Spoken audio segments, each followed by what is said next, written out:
우리가 성경의 교훈은 하나님의 말씀대로 사는 게 복이고, 말씀을 떠나 살면 하나님의 저주가 있거나 또한 망하게 된다, 사망이다, 이런 성경의 교훈이 우리에게 있죠. 그래서 우리는 말씀대로 살려고 합니다. 의인은 복을 받지만 형통하지만 악인은 그러지 못하다라는 것이 성경에 우리에게 주는 교훈입니다.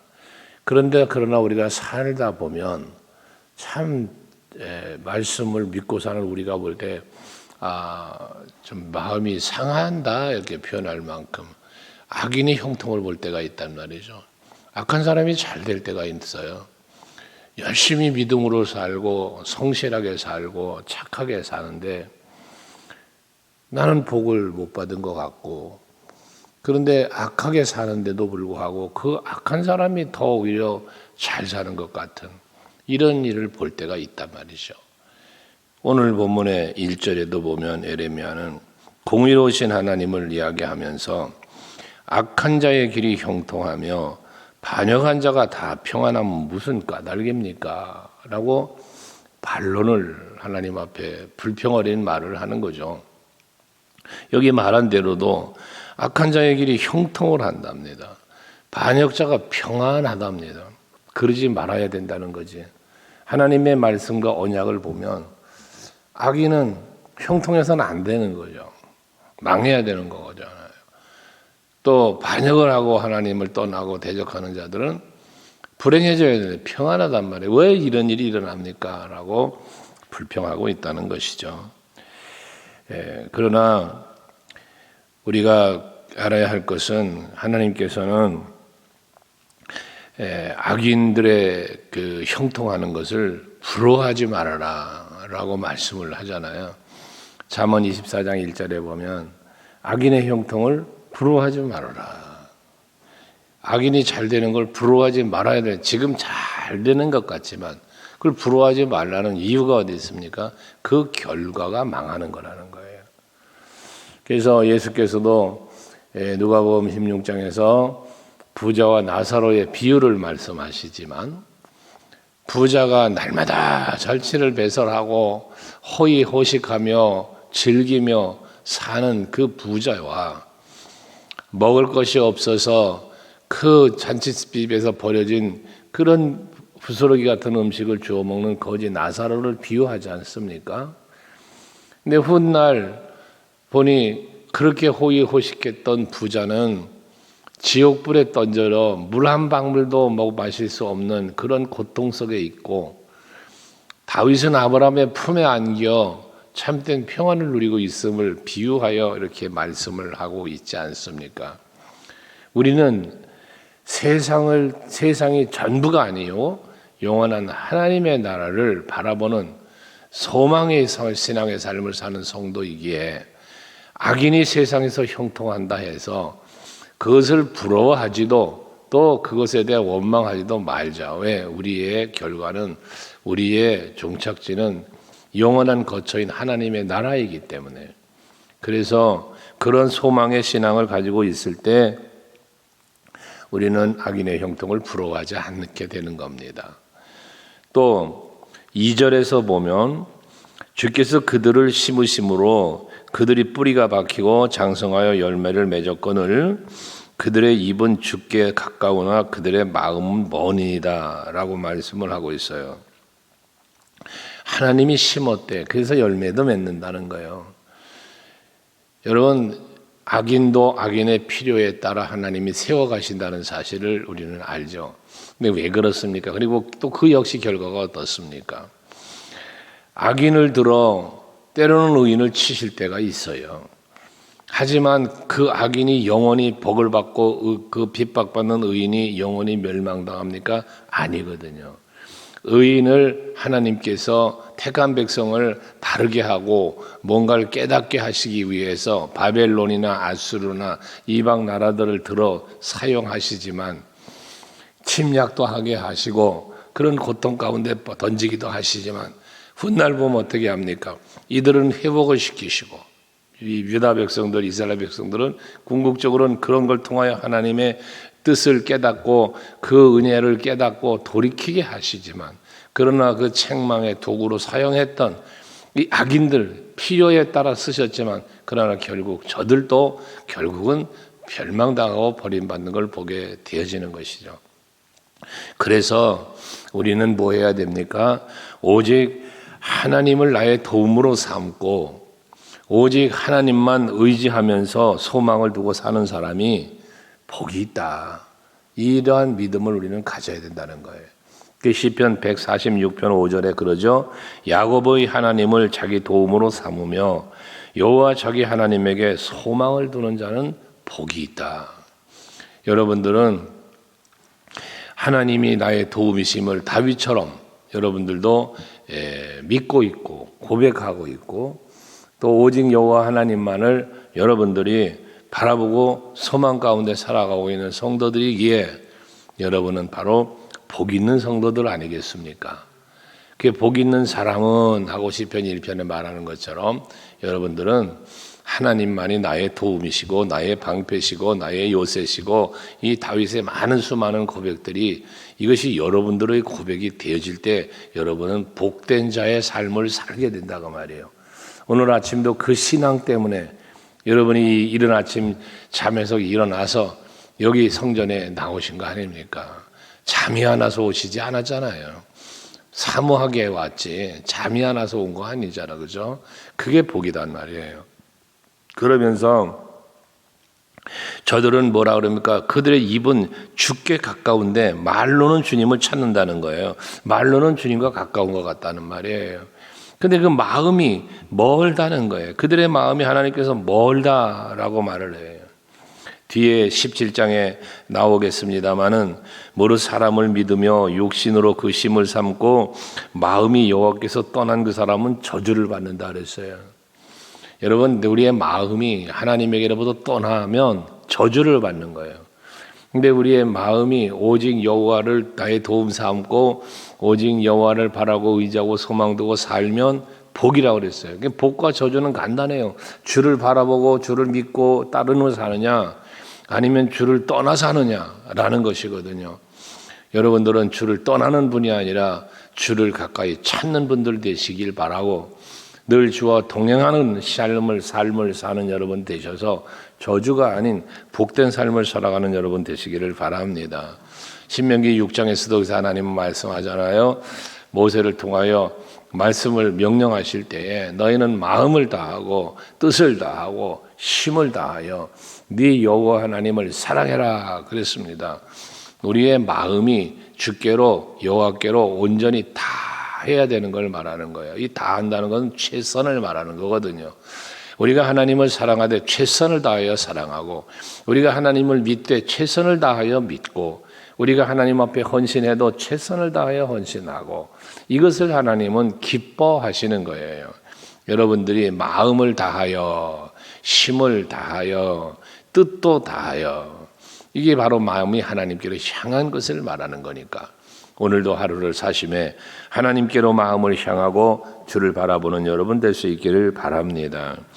3절에 보시면 여호와여 주께서 나를 아시고 나를 보시고 내 마음이 주를 향하여 어떠함을 감찰하시오니 라고 말씀을 합니다. 감찰하시는 하나님, 모든 걸 알고 계시고 보고 계시는 하나님을 말씀하고 있는데요. 그렇습니다. 여러분들이 이 성전에 나와서 예배하시는 것은 물론이려니와 여러분들이 가정에서나 직장에서나 어느 곳을 가든지 무엇을 하든지 항상 하나님은 여러분을 보고 계시고 여러분들의 생각, 여러분들의 삶의 모든 것을 알고 계시는 하나님, 이 부분에 대해서 감찰하신다라고 말씀을 하고 있습니다. 이 감찰하시는 하나님에 대해서는 잠언서 15장 3절에 보면 여호와의 눈은 어디서든지 악인과 선인을 감찰하신다고 말씀을 했어요.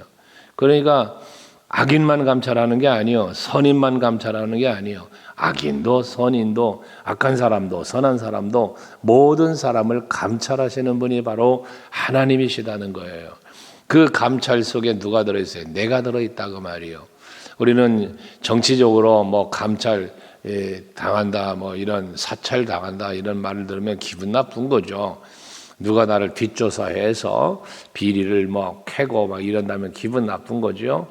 근데 하나님은 나의 그 모든 걸 캐기 위하여가 아니라 여러분 택한 자들을 보호하시고 여러분들에게 은혜 베푸시고 합당한 복 주시기 위하여 살피시는 거예요.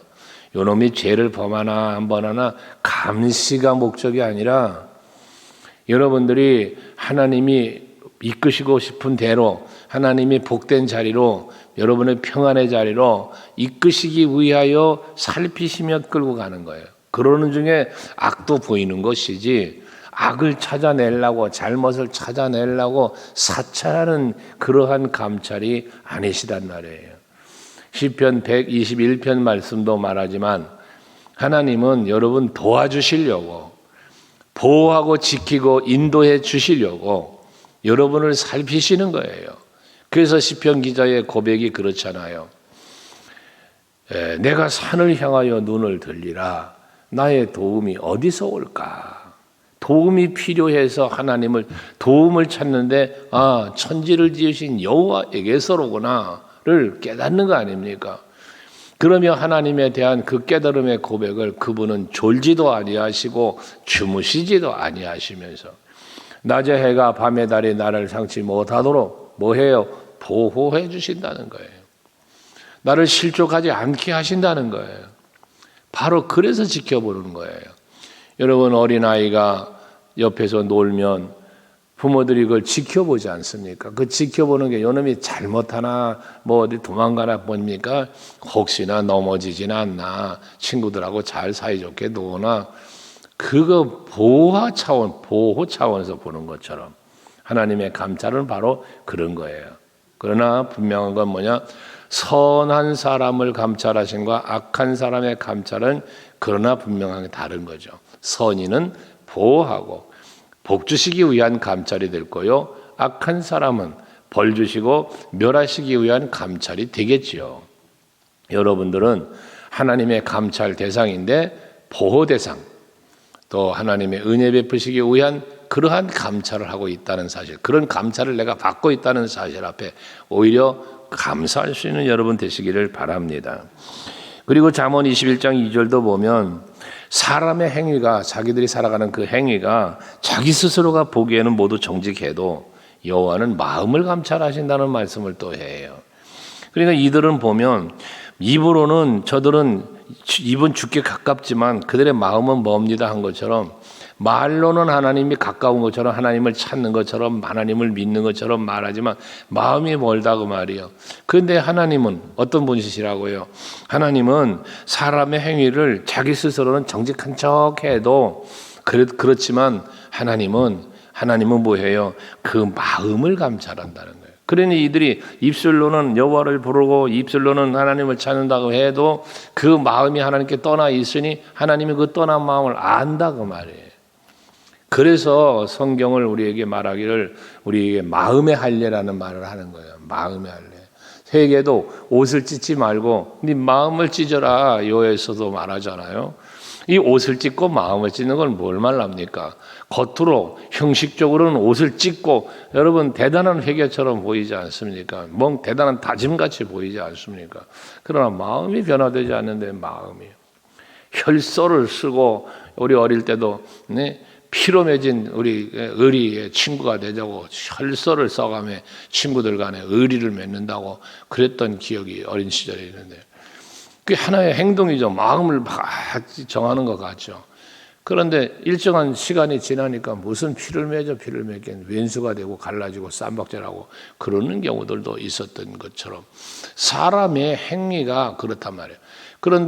그러나 그 깊은 마음 속엔 뭐가 있어요? 진실이라는 게 속에는 있어요. 이 안에 여러분 마음 안에 진실이 있고 거짓이 있어요. 이게 내 마음 속에 싸우는 거예요. 이것도 여러분에게 자주 말하는 얘기죠. 내 안에서 내 자아의 두 개의 자아가 싸우는 거예요. 이 두 개의 자아가 뭐예요? 하나는 선이요, 하나는 악이란 말이에요. 이게 싸우는 거예요. 근데 겉으로는 악을 표현하는 사람보다 선을 표현하는 사람이 많아요. 겉으로는 웃어요, 화평을 말해요. 그렇지만 속으로는 뭐가 있어요? 악이 있어요. 이 악을 도모한다. 이 유다 백성들도 악을 도모했다고 그랬잖아요. 이런 것처럼 이들은 하나님께 앞에서 그런 악을 행해 마음이 멀어져 있어. 근데 하나님은 그 마음을 다 아신다는 말이에요. 그러면서 하나님께서는 그 악인과 의인도 다 감찰하시면서 결국 의인에게는 보상이, 악인에게는 저주가 임한다고 계속해서 말씀하고 있는 것입니다. 그러면서 이제 14절에 보면 언제까지라는 말을 했어요. 언제까지? 이게 지금 계속 현재 진행적인 이 괴롭힘, 위기, 고난을 말하는 거예요. 언제까지 도대체 이 상황이 이제 언제까지 슬퍼하며 언제까지 먹을 채소도 없고 짐승과 새들도 멸절당하며 이런 어려움을 겪습니까? 어려움을 겪게 하십니까? 그러면서 더 나아가서 4절에 보면 마지막 부분에 보면 이 주민들이 악하여 스스로 말하기를 그가 우리의 나중 일을 보지 못하리라 함이니이다 라고 말을 해요. 이게 뭐냐면 이 에레미야가 지금 재앙을 선포하고 너희들 하나님 앞에 돌아오지 않으면 멸망당할 거야, 죽을 거야, 망할 거야. 이 계속 재앙을 선포하지 않습니까? 그러니 예레미야의 말대로라면, 여호와의 말씀대로라면 예레미야는 살고 저들은 죽는 거예요. 그런데 그 소리를 듣는 이 사람들의 이야기는 뭔 이야기라냐면 아니라는 거예요. 저렇게 재앙을 선포하는 저 예레미야가 먼저 죽고, 그래서 예레미야가 죽었기 때문에 우리들 자기들의 그 나중 일을 보지 못할 거야라고 이야기를 조롱을 한다는 거예요. 이 선지자를 조롱하는 거예요. 너 재앙 선포하지만, 우리가 죽는다고 망한다고 선포하지만 네가 먼저 죽어서 우리가 그렇게 되는 나중에 어떻게 되는지 넌 못 볼 거야. 이렇게 조롱을 했다는 이야기거든요. 그런 조롱을 하고 있는 이러한 이 악인들의 말을 듣는 이 에레미야 선지자 입장에서 도대체 이 일을 언제까지 겪어야 됩니까? 라고 묻고 있다는 것이죠. 이러한 불평 어린 말을 하고 있는 에레미야에게 5절 6절은 하나님께서 말씀하시는 건데, 보시면 네가 보행자와 함께 달려도 피곤하면 어찌 능히 말과 같이 경주하겠냐. 또 평안한 땅에 부사하려니와 요단강물이 넘칠 때는 어찌 하겠냐라는 반론적인 말씀을 하는데, 이 얘기가 뭐냐 하면 지금 이 다른박질 치는 사람 같은 동족들이죠. 지금 같은 동족끼리 이렇게 하나님의 말씀을 네가 선포하고 저들은 이제 핍박을 하는 건데, 이런 핍박을 네가 이걸 견뎌내지 못하고 이걸 이겨내지 못한다면 말과 경제 어떻게 하겠냐. 이 말은 뭐예요? 침략자들이에요. 바벨론을 상징한다고도 말할 수 있죠. 동족들이 이렇게 말로 그러고 핍박하는 이 핍박도 네가 이겨내고 견뎌내지 못한다면 저 바벨론이 쳐들어와서 침략하고 말로 짓밟을 때 너 그거 어떻게 견뎌낼래? 이런 의미의 말이거든요. 더 큰 환난, 더 큰 고난이 닥쳐오게 된다는 얘기거든요. 그때 그것을 이겨낼 수 있는 네가 되어야지라는 의미의 말씀을 하고 있는 것입니다.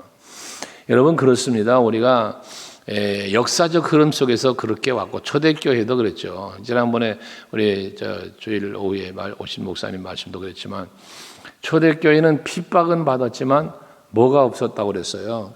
절망이 없었다고 했죠. 핍박은 받았지만 절망이 없고 악을 행하지 않았단 말이에요. 저들에게, 세상 사람들에게 손가락 받고 지탄받지는 않았단 말이죠. 핍박은 받았지만. 그런데 오늘날 우리 교회, 한국 교회를 보면 핍박은 없는데 뭐예요? 손가락질 당하는 이런 일을 겪고 있는 현실을 이야기했잖아요. 예레미야에게 하나님은 말씀하는 거예요. 우리가 그렇습니다. 핍박을 당하는 게 왜 핍박을 받습니까? 의를 위하여 핍박을 받는 자는 복이 있나니 그랬어요. 그 보상이 뭐예요? 천국이 저희 것이며 라고 했습니다. 우리가 핍박을 받을 때 그 핍박을 견디고 이길 수 있는 것은 하나님의 나라를 바라볼 때 가능한 거예요. 에레미야야, 너 네 동족들에게 지금 내가 주는 말씀을 선포하는데 그들이 대항하고 반항한다고 해서 그것 때문에 너 힘들다고 그러고 그것 때문에 너 주저앉고 앉으려고 하냐? 앞으로는 그럼 말들이 달려와서 하면 어떻게 이걸 견뎌낼래? 또 네 땅에 살고 있을 땐 평안하지만 나중에 그 강물이 요단강물이 넘쳐날 때 어떻게 하겠느냐라는 또 말을 해요. 이가 평안한 땅이라고 하는 평안한 땅은 그들이 그 아나도 땅을 의미한다고 보는데 그 동족들과 살던 그냥 그 땅을 의미하는 거죠. 네가 지금 핍박을 받지만 그건 그나마 평안한 건데 앞으로 요단강물이 넘친다. 이방 나라들이 침략의 물결이 몰려들어와서 이들이 짓밟을 때를 말하고 마지막 하나님의 심판의 때를 말하는 것으로 상징하는데 어떻게 견디려고 하느냐라고 말씀하고 있다는 것입니다. 여러분, 마지막 때가 되면 정말 이 적그리스도의 출현과 그리고 사단 마귀의 권세들의 마지막 때의 발악으로 인하여 분명한 핍박과 여러 가지 환난은 닥쳐올 건 분명합니다. 이게 예언이니까요. 하나님의 말씀이고 예수께서 하신 말씀이니까요. 이 때가 되어질 겁니다. 이 때를 위하여 여러분 우리는 영적인 무장을 하고 늘 깨어 기도하면서 이 모든 시대적 흐름과 환경 그리고 상황들을 헤쳐나갈 수 있는 여러분들의 영성이 있어야 한다는 거예요. 그러면서 6절에는 네 형제와 아버지 집이라도 너를 속이며 네 뒤에서 크게 외치나니 그들이 네게 좋은 말을 할지라도 너는 믿지 말아라. 형제들의 말, 사람의 말 믿지 말라는 거거든요. 이 형제와 사람의 말에는 이 두 가지가 있는데 하나는 핍박이죠. 엄포한 거. 너 그러면 죽는다. 앞에서 11장 그 앞에 19절에서도 말했잖아요. 그 이름이 다시 기억되지 못하게 하자. 예레미야라는 이름이 다시는 기억되지 못하게 하자. 죽이자는 이야기 아닙니까? 그 장가도 안 들고 있는 예레미야 선지자 죽여버려서 그 후손이 없게 하자는 얘기거든요. 이게 이렇게 죽이려고 계획하는 이 핍박과 박해도 있고요. 그런가 하면 조금 말도 듣지 말라 그랬어요. 미혹의 말이죠. 유혹의 말이죠. 너 우리 말 잘 들으면 너 여호와의 이름으로 말씀 좀 하지 마라. 너 그런 거 말 좀 하지 마라. 그럼 우리가 너 대접해 줄게. 너 우리들이 선지자로 잘 함께 살자 하는 이 미혹하는 말 또 있을 수 있다는 거잖아요. 이게 넘어가지 말라고 아버지 하나님은 예레미야에게 말씀하고 있다는 것입니다. 여러분 마찬가지예요. 핍박이 와도 미혹이 와도 어떤 상황에서도 우리는 넘어지면 안 되고 오직 나의 도움이 되시고 나의 소망이 되시는 여호와만을 바라보시면서 신앙 안에 승리하는 여러분들이 되시길 바랍니다. 오늘도 믿음의 승리자가 되셔서 하나님께는 기쁨을 드리고 그 믿음 때문에 여러분들에게는 믿음대로 되어지는 복된 은혜가 있는 하루가 되시기를 바랍니다.